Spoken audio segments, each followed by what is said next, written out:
Hello,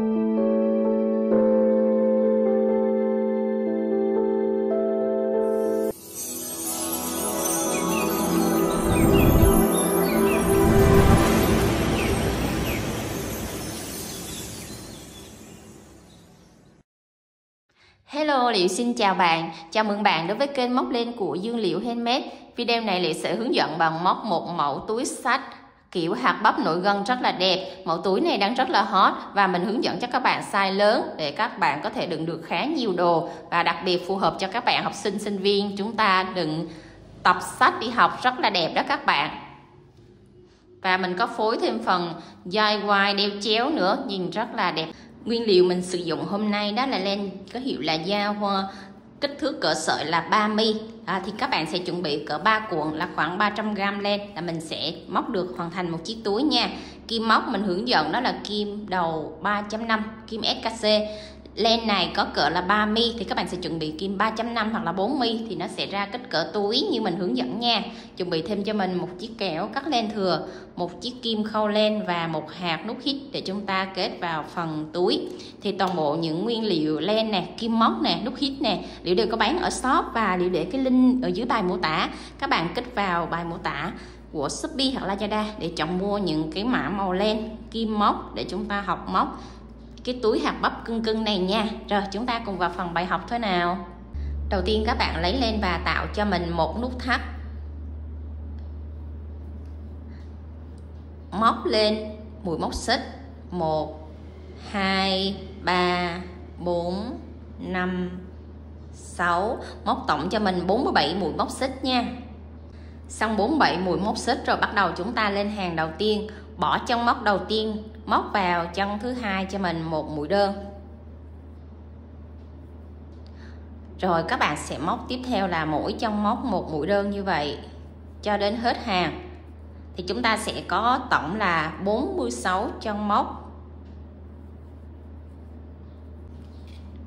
Rồi mình đã móc đến chân thứ 46 là chúng ta xong hàng thứ nhất. Bắt đầu lên hàng thứ hai, các bạn móc lên cho mình một mũi móc xích, quay ngược phần len lại và móc vào chân đầu tiên này một mũi đơn. Rồi các bạn sẽ móc liên tiếp nhau như vậy là mỗi chân móc một mũi đơn. Thì bắt đầu từ hàng thứ hai này trở đi, các bạn sẽ móc liên tiếp như hàng thứ nhất vậy đó, là mỗi chân móc một mũi đơn. Tổng số chân móc của mỗi hàng đều là 46 mũi đơn các bạn nha. Thì các bạn sẽ lặp lại các bước như hàng thứ nhất, thì các bạn sẽ móc cho đến hàng thứ 8. Đó, mình sẽ gặp lại các bạn sau khi các bạn móc xong đến hàng thứ 8 và tổng số chân mũi cho các hàng vẫn là 46 mũi đơn các bạn ha. Sau khi móc đến hàng thứ 8 thì mình đã móc xong phần đáy túi. Thì các bạn sẽ thấy là kết cấu của phần đáy túi của mình nó có 4 mặt nha. Đây, 4 mặt như vậy. Thì để bắt đầu lên tới phần thân túi thì các bạn sẽ móc lên cho mình 1 xích, 2 xích, 3 xích và ở đây 8 hàng móc. Thì các bạn sẽ móc đều cho mình là mỗi chân móc một mũi kép nha. Một kép, 2 3 4 5 6 7 8. Rồi cạnh thứ nhất là mình có 8 mũi kép nha. Rồi quay qua bên cạnh thứ hai này là cạnh dài thì các bạn sẽ móc cho mình 46 mũi kép ở 46 chân móc luôn. Đó, các bạn sẽ móc đều như vậy là không bỏ sót chân móc nào nha. Rồi thì các bạn sẽ móc cạnh thứ hai như vậy là 46 chân móc xong. Bắt đầu qua tới cạnh thứ ba là các bạn sẽ móc 8 mũi kép tương tự như hàng cạnh thứ nhất này. Rồi đến cạnh thứ tư là cạnh dài này, các bạn cũng móc là 46 mũi kép ở 46 chân móc tương tự như cạnh thứ hai này nha.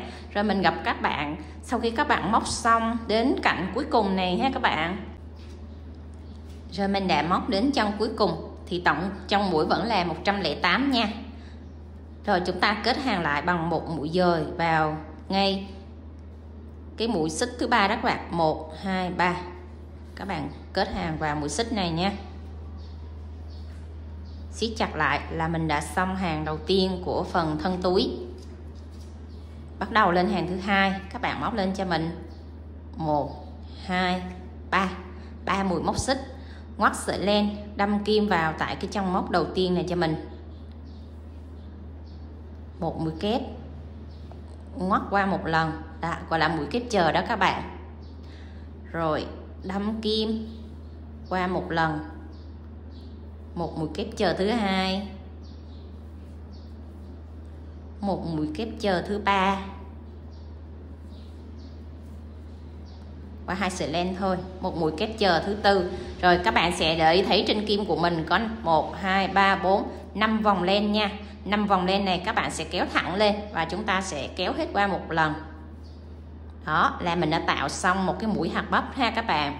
Rồi bắt đầu đến chân thứ hai, các bạn sẽ móc vào chân thứ hai này cho mình một mũi đơn, vẽ cái hạt bắp cho nó tròn ra. Đó là mình đã tạo xong một cái mũi hạt bắp rồi. Chân thứ hai, thứ ba, thứ tư các bạn sẽ móc liên tiếp cho mình là mỗi chân móc một mũi đơn nha. Rồi 3 mũi đơn liên tiếp nhau như vậy rồi, các bạn sẽ tạo tiếp cho mình một cụm mũi hạt bắp nữa, ngoắt sợi len, đâm kim vào chân thứ năm này, móc một mũi kép chờ, móc 4 lần như vậy nha. 2 3 4 và trên kim có 5 sợi len, các bạn sẽ kéo qua hết một lần. Rồi chúng ta sẽ móc liên tiếp chân thứ 6, thứ 7, thứ 8 là mỗi chân móc một mũi đơn nữa nha. Bẻ cái hạt bắp cho nó cong lên đó các bạn.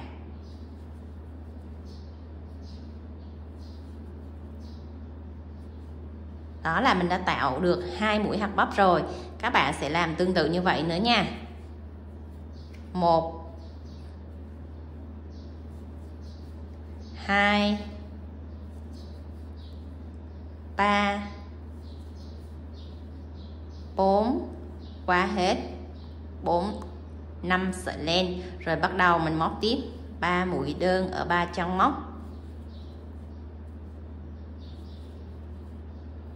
bẻ cái mũi hạt bắp của mình cho nó ra.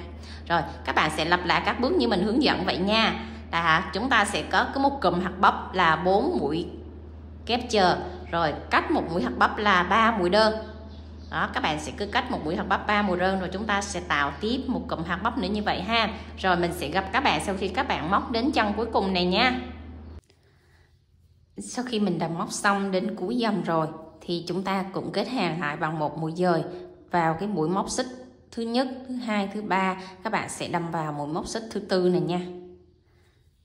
Rồi chúng ta kéo lên qua một mũi dời, siết chặt lại và bắt đầu đổi mũi móc. Khi đổi mũi móc thì các bạn sẽ móc lên cho mình 1 xích, 2 xích, 3 xích và quay phần len lại. Quay phần len lại. Đây. Đối với cái hàng này là chúng ta sẽ sử dụng cái mặt trái nó quay ra bên ngoài, cho nên là mình sẽ móc cái phần thuận nó quay vào bên trong nha. Còn cái mũi hạt bắp là nó sẽ quay ra bên ngoài, cho nên là cái phần len của cái hàng thứ ba này mình quay vào trong là như vậy đó nha. Rồi thì các bạn bỏ chân móc đầu tiên, móc vào chân thứ hai cho mình một mũi kép. Rồi các bạn sẽ móc liên tiếp nhau mỗi chân móc một mũi kép như vậy cho đến chân cuối cùng thì chúng ta vẫn giữ nguyên là 108 chân móc nha. Đó, nó sẽ hiện rõ đều cho các bạn là mỗi chân móc một chân móc ra như vậy để chúng ta móc một mũi kép đó các bạn nha. Đó, đối với cái hàng lẻ là mình sẽ quay cái phần móc nó vào bên trong để chúng ta sử dụng cái phần ngược ra bên ngoài để nó tạo một cái độ phồng của sợi len đó, nó sẽ tương xứng với cái mũi hạt bắp này, cho nên là mình sẽ quay ngược ra như vậy nha. Các bạn sẽ lưu ý cho mình cái chi tiết của cái hàng mũi kép là như vậy, còn cái hàng mũi hạt bắp thì chúng ta vẫn móc bình thường như vậy nha. Rồi các bạn sẽ móc đến chân cuối cùng cho mình ha. Mình đã móc đến chân cuối cùng rồi, thì chúng ta kết hàng lại bằng một mũi dời vào cái mũi móc xích thứ nhất, thứ hai, thứ ba. Mũi móc xích thứ ba đây, các bạn sẽ đâm một mép len ở phía trên này, kéo len qua.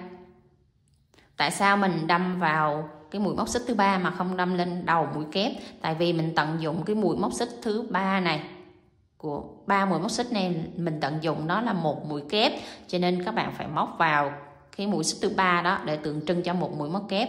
Khi kéo thẳng lên thì tất cả các mũi nó đều bằng nhau như vậy nha. Rồi, đó là cái hàng lẻ là chúng ta sẽ móc như vậy. Rồi bắt đầu tới hàng chẵn thì các bạn sẽ lên cho mình 1 xích, 2 xích, 3 xích. Rồi chúng ta sẽ quay ngược phần len lại. Đó, các bạn sẽ lưu ý như vậy. Khi mà chúng ta móc lên phần thành túi á, cứ mỗi hàng là các bạn sẽ quay ngược phần len lại cho mình một lần. Là tại vì cái hàng mũi hạt bắp á, là mình sẽ móc quay ngược ra bên ngoài để cho cái mũi hạt bắp nó cộm lên như vậy. Còn đối với cái hàng lẻ á, là cái hàng mũi kép, là mình sẽ móc quay nó vào bên trong để chúng ta tận dụng cái hàng mũi kép nó ngược ra để cho cái sợi len của mình nó tưa, nó phồng lên như vậy nè. Nó sẽ tương xứng với cái hàng mũi hạt bắp, cho nên các bạn sẽ lưu ý cho mình về cái phần móc thân túi như vậy nha. Bắt đầu lên hàng chẵn là hàng mũi hạt bắp, thì khi các bạn lên 3 mũi móc xích rồi, các bạn sẽ bỏ trong móc đầu tiên nha. Bỏ trong móc đầu tiên, móc vào chân thứ hai một cụm mũi hạt bắp tương tự như hàng thứ hai mình vừa hướng dẫn.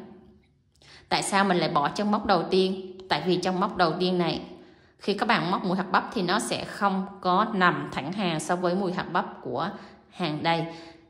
Hàng dưới là mũi hạt bắp nó nằm ở cái chân móc này, thì hàng trên các bạn cũng phải lùi lại qua một chân móc này để cho mũi hạt bắp nó thẳng hàng này các bạn.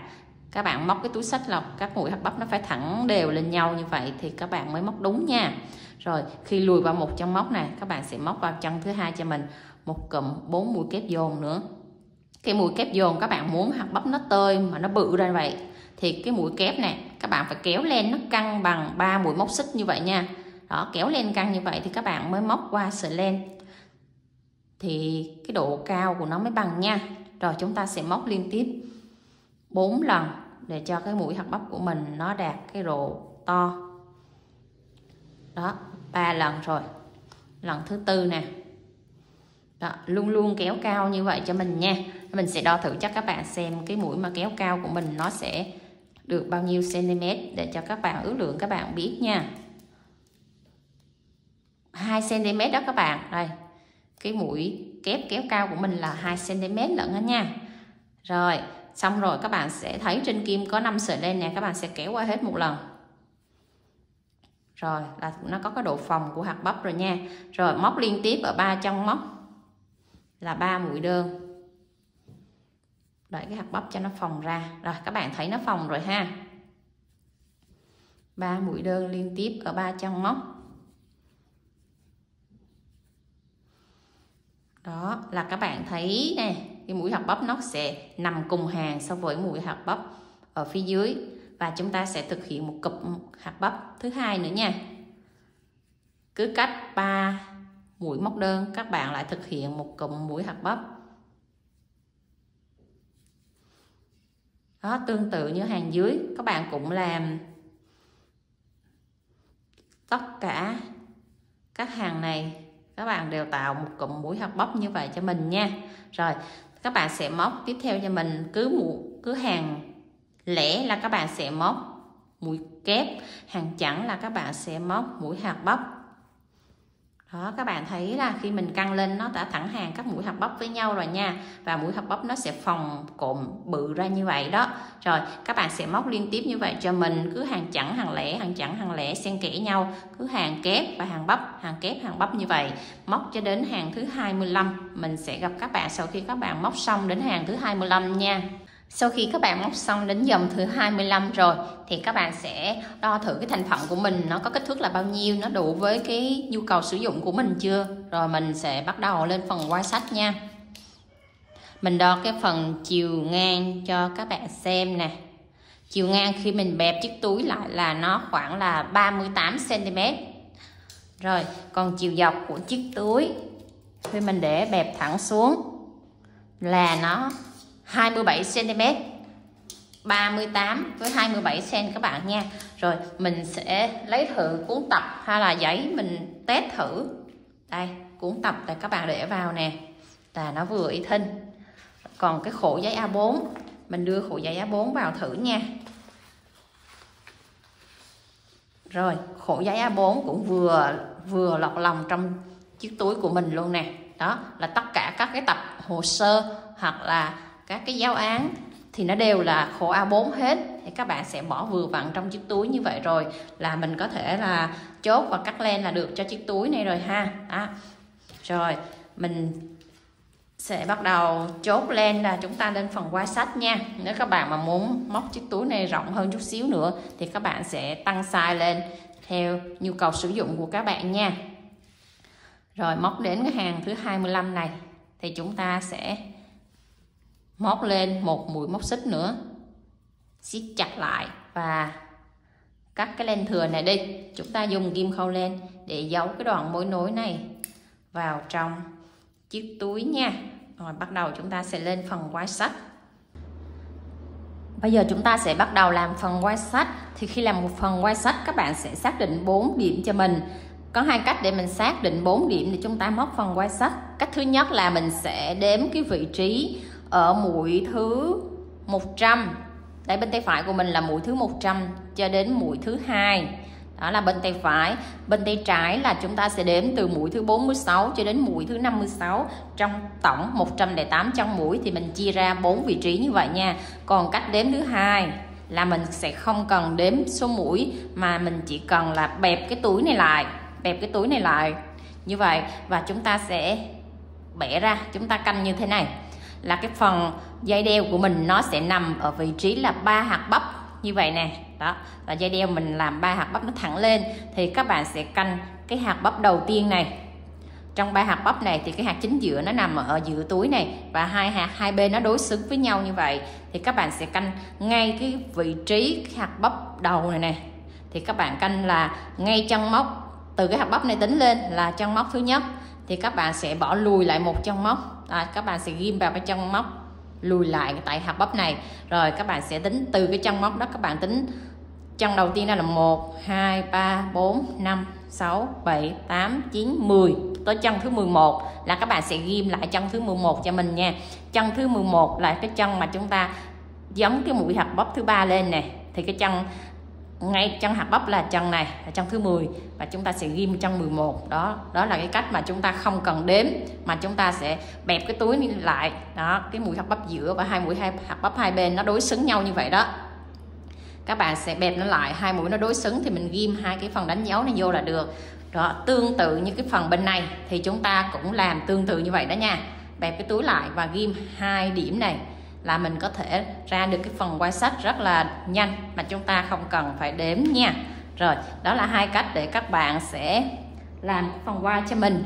Rồi bắt đầu lên phần quai sách thì chúng ta sẽ nối len vào để mình làm tiếp nha. Đầu tiên các bạn cũng tạo cho mình một nút thắt trước.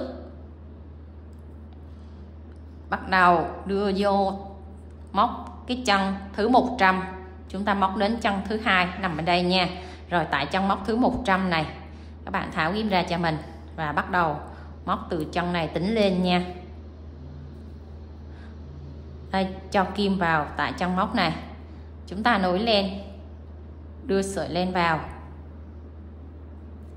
và móc lên cho mình một mũi móc xích.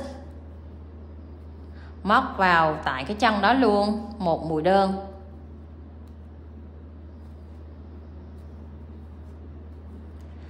Tới chân thứ 2 các bạn sẽ tạo cho mình một cụm hạt bắp.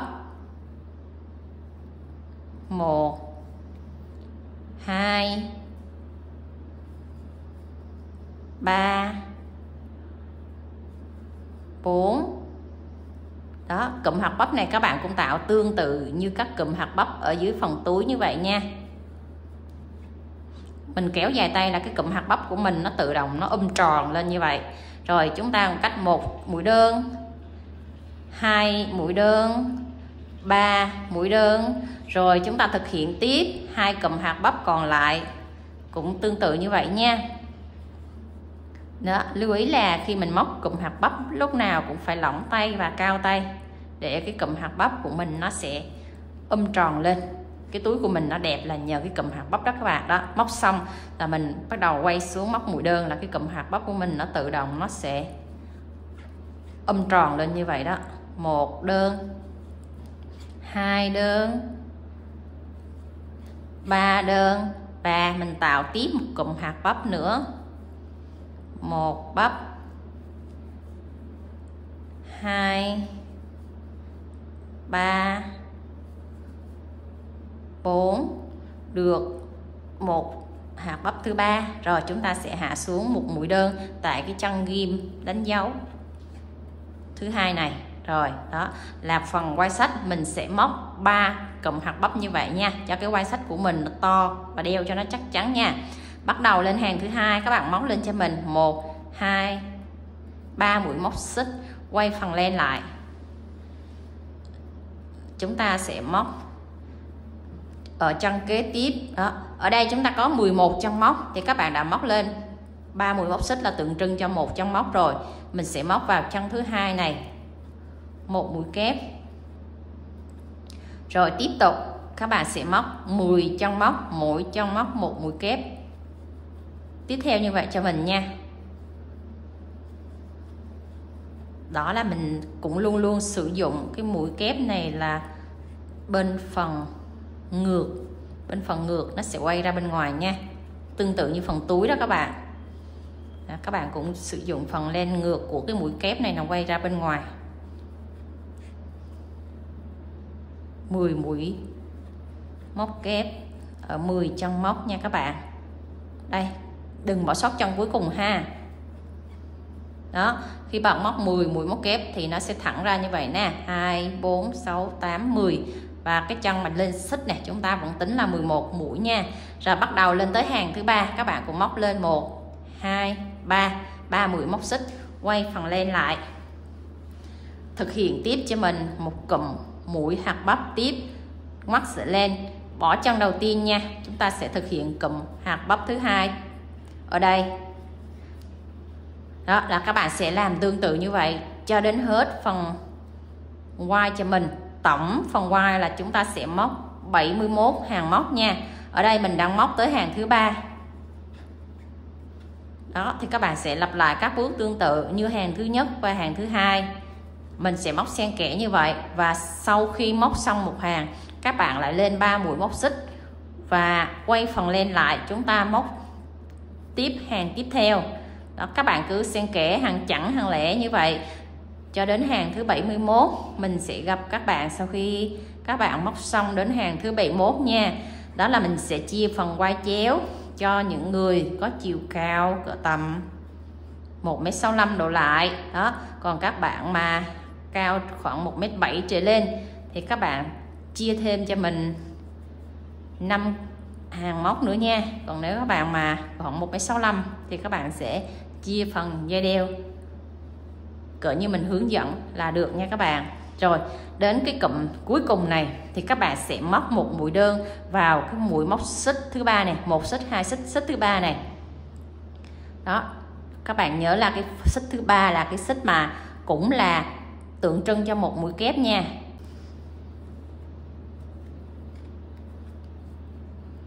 Đó, mình xong một mũi đơn ở cuối cùng là hàng thứ ba. Mình đã cũng xong 3 cụm hạt bắp như vậy ha.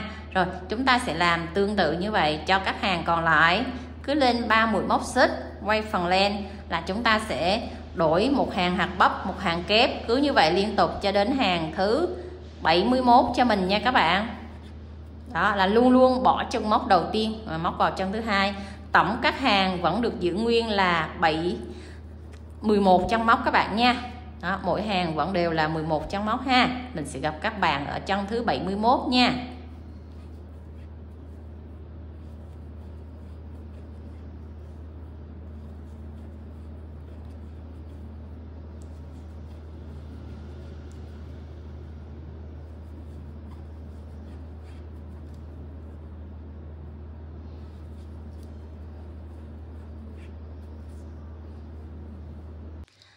Sau khi các bạn móc xong đến hàng thứ 71 thì chúng ta sẽ có một sợi dây dài cỡ khoảng là 85 đến 90 cm.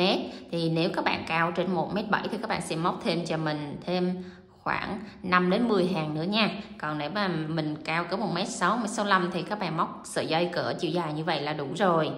Rồi, bắt đầu chúng ta sẽ ráp từ cái sợi quai vào cái chân móc mà chúng ta đánh ghim này nha. Rồi, các bạn sẽ cho kim vào để chúng ta móc lên cái phần đường đơn, ráp phần quai và phần túi lại nè. Rồi, cái chân mà chúng ta móc ở hàng chân thứ hai này, các bạn sẽ ráp vào với chân 46 ở đây, mình đánh ghim đây. Rồi, chúng ta sẽ cho vào chân thứ 46 nha. Ngoắt cái sợi len này đưa qua,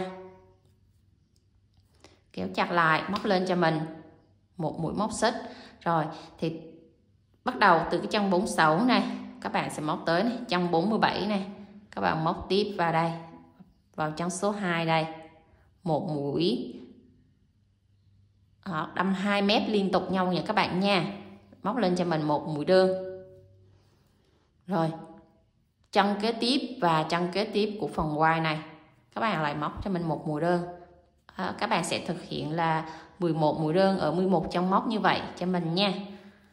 Chúng ta sẽ ráp phần quai nó khớp với phần thân túi.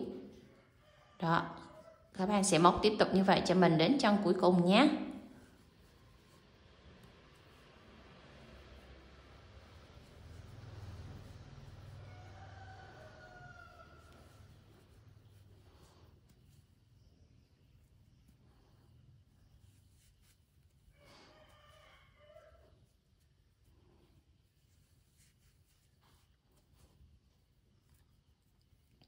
Chân cuối cùng mình đánh ghim đây là chân 56. Đó, mình sẽ móc với chân cuối cùng ở phần túi đây, phần quai. Rồi khi phần quai nó liền với phần túi rồi, các bạn sẽ móc lên cho mình một mũi móc xích nữa, siết chặt lại và cắt lên nha.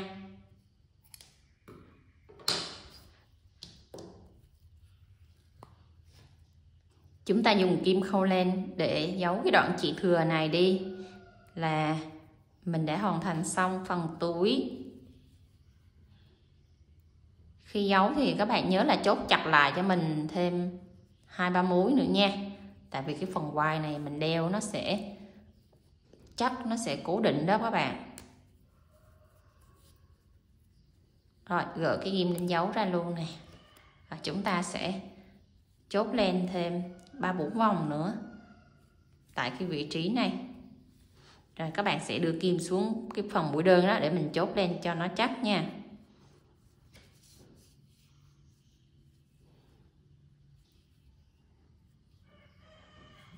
Đó, giấu kỹ nó vào đây là chúng ta đã hoàn thành xong. Các bạn chuẩn bị cho mình một cái nút hít ghim hoặc nút hít khâu để chúng ta khâu vào phần túi cho nó chắc nha. Đây, tại vị trí chính giữa túi các bạn sẽ khâu cho mình một cái nút hít ở vị trí này nữa là chúng ta hoàn thành xong phần túi nha. Mình sẽ gặp các bạn sau khi các bạn khâu xong phần nút hít nha. Rồi thế là mình đã hướng dẫn cho các bạn móc xong chiếc túi hạt bắp đeo chéo size lớn rất là đẹp. Rồi các bạn thấy video này hay nhớ cho mình xin một like với nha. Và để lại bình luận bên dưới. Nếu có đoạn nào các bạn thắc mắc, các bạn chưa hiểu rõ thì mình sẽ hướng dẫn cho các bạn hoàn thành xong cái mẫu túi hạt bắp này nha. Nếu bạn nào mới ghé kênh của Liễu lần đầu tiên thì nhớ ấn quả chuông đăng ký để các bạn theo dõi những video sắp ra trên kênh mới của Liễu nha. Bye bye các bạn, hẹn gặp lại các bạn ở những video sau. See you.